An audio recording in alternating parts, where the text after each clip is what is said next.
vision available, and that should mean that LM can't actually come and defend, although Fate will make his way in. Chovy looks to connect the charm. Orb of Deception flies through. Lehens gets here first before Hoyt. 2v2 continuing as the flash over the charm was fantastic. Lehens just flash pulverized. They pick up the first blood onto Fate. Just amazing. Both of these supports with the right ideas. Extendo Beam's going to slow down Hoyt and add insult to injury. Ruler's also going to get a kill. Do not skill check this team. Do not do it.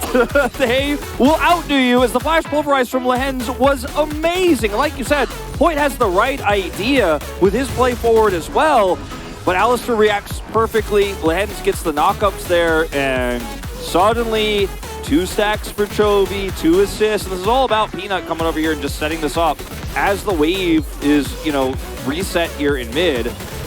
LM is super low health, and Lehens, he's like, I'm here first, I'm up a level. Hoyt makes the really nice flash play here with the charm. Not important. It's the knockup that actually really ends up winning this one out. LM just barely escapes, but Hoyt won't be so lucky without his flash anymore. Yeah, and you see Chovy immediately leaves Peanut as well, throws against this area before she's truly online. Or do we go bottom side? And the fact that Ruler isn't showing right now is so frustrating for Kwangdong Freaks, because he could just be running down there to get plates. Genji could delay this objective, but they're going to hard commit.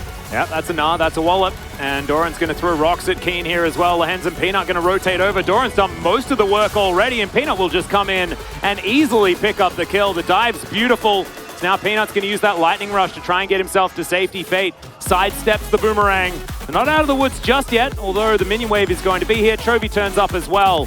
Heist successful, as Gen G should be able to move on down, collect themselves the Rift Herald with the man advantage. Ruler is just farming mid. Question mark ping goes down, or he is showing there, but he doesn't hear. Peanut in the jungle, as this is the dive that starts it all off. Great Gnar ultimate here. Into the wall, of course, the wall follows up, and Keen is forced to ult, and it's not enough to save him. Nope, because they've got everyone up here towards the top side. The entire farm made it up as the monkey and the cow get together and get the work done. The Kwangdong coaching staff, you did 0 damage to turrets, guys. Do whatever you can to get damage onto turrets. And so they try to make the trade, because then at least they're doing some damage. There it is! Oh, goodness me. He did 63.82. I mean, theoretically, LM should have the Rift Herald, but not going to find too much more, as Chovy looks for the Everfrost, does find the charm there, and gets the return on the Orb of Deception. LM comes in, though, and Chovy's going to have to use that Spirit Rush defensively. Peanut picks up the kill, can't transform in time, though. As now, Chovy is going to throw out a charm and looks to try and keep himself alive, but does not do so. Well, looks to try and execute himself. Freaks stay grouped up like this. It is a very dangerous time. Flash available for the Gnar, and that's why you see Kwangdong backing away. They can't fight against the huge Gnar bar that Doran has built up, and they are just going to back away, of course, recognizing the huge gold lead as well. As Chovy's just walking on forward, does have the ultimate back up now. So they are just going to have to give that one up. So, first Rift Herald of the game. I just was going to say, the one way I see this going well for Kwangdong, and by well I mean is they get a few more kills and lose the game, but is fights like this that Gen G force, but then also there's a Slicing Maelstrom there. Imagine a Slicing Maelstrom on top of all of this, but they're so behind the curve of the macro that, unfortunately Kennen is here after it's already over. You see that on the minimap. Keen trying to rotate his way back in. But, Slicing Maelstrom value, we haven't seen it yet. We haven't seen Sivir get to run anyone. They've been on the defense, but maybe there's just one team fight where Gen G overextend. Ooh. I'm trying to set the stage for the extreme unlikely scenario, but, you always expect it's over until it's not. That's true. It is only over when the Nexus explodes. Gen G never thought it could happen to them, but, there's that small chance. I mean, it's still likely that it can't happen to them. However, you're exactly right. Yeah. There is always a chance. Fate and LM now looking to try and defend this one. Extendo Beam going to do a bit of damage there to the Rise. LM's going to get stunned up for a moment, but Gen G just trying to find any siege opportunities that they can with a relatively low range composition. Always a difficulty, as yes, the bounties are well and truly here. At least a top lane outer turret was taken by Kwangdong. Yeah, is this going to make a record for the longest appearing bounties in a professional game in the LCK? Whoa, we even tracking that stat? I don't know. Probably not. I just made that stat up. It might not be trackable. We usually don't see bounties stay up this long in pro games because teams will claim some of them, and the gold lead is not this massive at this stage. Where, like, the normal gold lead you have is one of the individual gold leads that one of the players at Gen G has, like, at this stage. Like, that's pretty average. Just pick one of those. Now you add all of those up, and we're about to crest 10,000 gold at 20 minutes in. And it's a lower kill score game than the last one. Yeah. But I think, honestly, like I said before, a much more dominant lead for Gen G in this one. And they are just not allowing Quandong Freaks to play the game, which is why it has slowed down. It is now the suffocation process that is beginning. This means that Peanut is taking away all of the jungle camps from LM, and Gen G will just keep all of the pressure up. Shirley going to come on forward as Peanut is going to break. Oh, goodness me. That's a lot of damage with the extendo beam. Ruler has just an extra BF sword. Seems to have made a bit of a difference here. As Teddy is going to spell shield it. Ruler now has to flash to get out of the way of LM. He has one more opportunity to use this Cyclone as Realm Warp's going to come through. Ruler is just going to walk to the left. That will get him out of there. Keen's dead. And now the rest of Gen G can turn their eyes towards the Quandong Freaks team. 2 stunned into the wall. LM trying to escape. Fate's dead though. Hoyt's going to go down as well. And Ruler is still alive.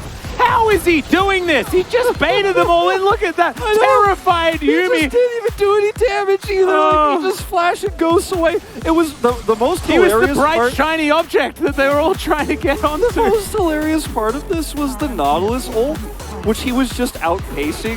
Yeah. He's like dashing away, then he's ghosting, has flash, and he's just like, I'm Zeri, I'm speeding up. And the Nautilus ult took like, I don't know, 6 or 7 seconds it felt like to hit Ruler in this fight. It's like, he gets ulted, look at the Nautilus ult. It's like, Ruler's like gonna be back in the Nexus before it hits him. And then, yeah, as you say, they all chase deep to try to catch a Zeri. Sadly, they did not succeed. Doran's over here, pushing him into the wall. Heartbreaker is a real heartbreaker here for Fate and crew as they are just pushed out of the game. Teddy is like, I want to get out of here. No, blast clone back towards Ruler, who gives the, you know, O_O face with like, the Yuumi. Yeah. He's like, Trophy, you trying to get me killed, man? You trying to get me killed? Is that what's happening? He wants back-to-back POGs, wants to get to 800 points so he can threaten Ruler's 1,000. I think this one is a nut angle, though, to be honest. Yeah, I have a feeling that he may have just played that early game well enough for that to be absolutely true. Has himself the Sunfire K build as well. It's like the Yone special that Chovy came up with. 13,000. I'm just trying to quantify this in my brain.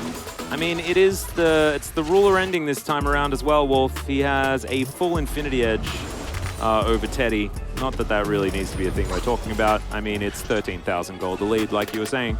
Yeah, just really, it's really unfortunate because Kwangdong are fighting for the chance to go to playoffs, and going to playoffs means eventually you'll fight a team like Gen G. Well, there's Hepapov, and immediately the bottom lane just gets obliterated. Look at that, Ruler putting his Infinity Edge to good use. The Extendo Beam's not going to connect, so no Pentakill this time around. As Keen and Fate, the last 2 remaining. Ruler is going to get stunned. Will he actually die? The answer's no. Doran's going to be able to protect him there, and he's going to continue on as well as Fate. Oh, he just gets thrown back, and Ruler's going to claim that kill as well. This game's over, ladies and gentlemen. Gen G, or the Harlem Globetrotters, whatever you want to call them, they are going to pick up the 2-0 over the Kwandong Freaks here, and they still look like the best team here in the LCK.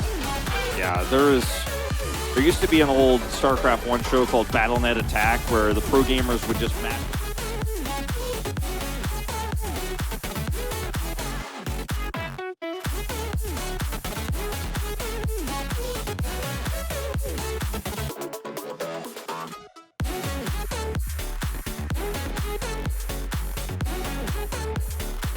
In a good mood, did they win game 1, like how his form is going to be? No, he's got that same expression you see on the player cam right now every game, and he just wins every game, and he plays well every game. No longer even in the weekly conversations. This is the only time Keen ever tried to slicing Maelstrom in a straight-up team fight. But this is the closest thing we had to a straight-up team fight as well. And he's just instantly chain CC'd and killed. Yeah. And that's sort of what happens when you just go straight up into them, right? Because it's an Alistair as well. It's the Kennen into Alistair angle that we didn't really get to talk about because it was never really relevant.